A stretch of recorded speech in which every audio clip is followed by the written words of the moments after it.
Every Tuesday this month, we will feature one of the final 4 women nominated in Nexstar Media's Remarkable Woman competition.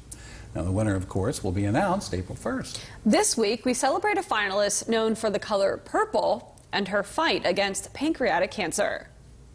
Whether it's a ribbon or a scarf, Annette Fetty-Santilli wears purple every single day. I truly believe there's a reason for everything that happens in your life.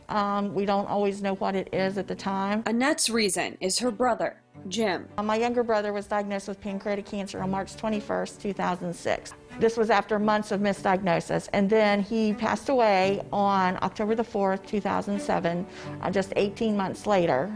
He was only 38 years old. Like many remarkable people, Annette's mission became clear in a moment of intense pain. I like to think it was a calling that, God said, Annette, you need to do something about this. No one else should have to suffer like this. Thanks to her work, many people no longer have to suffer alone. Somebody comes to me and tells me that they've been affected or diagnosed with pancreatic cancer, I refer them to pancan.org. People can actually talk with a survivor and talk with folks that can help steer them, maybe get them enrolled in a clinical trial, various programs that we have available, help them with diet. The moment Jim passed away, Annette dedicated her life to advocacy, working with the Pancreatic Cancer Action Network, or PanCan, as a community advocate.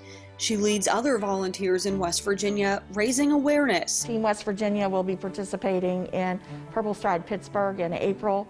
Raising money. It goes nonstop, basically, is advocacy for to our federal legislators about increasing funding for pancreatic cancer. And forging new relationships, even on the darkest of days. I lost a good friend back in July. I mean, it really hurts. It's like sort of like you're going through it again.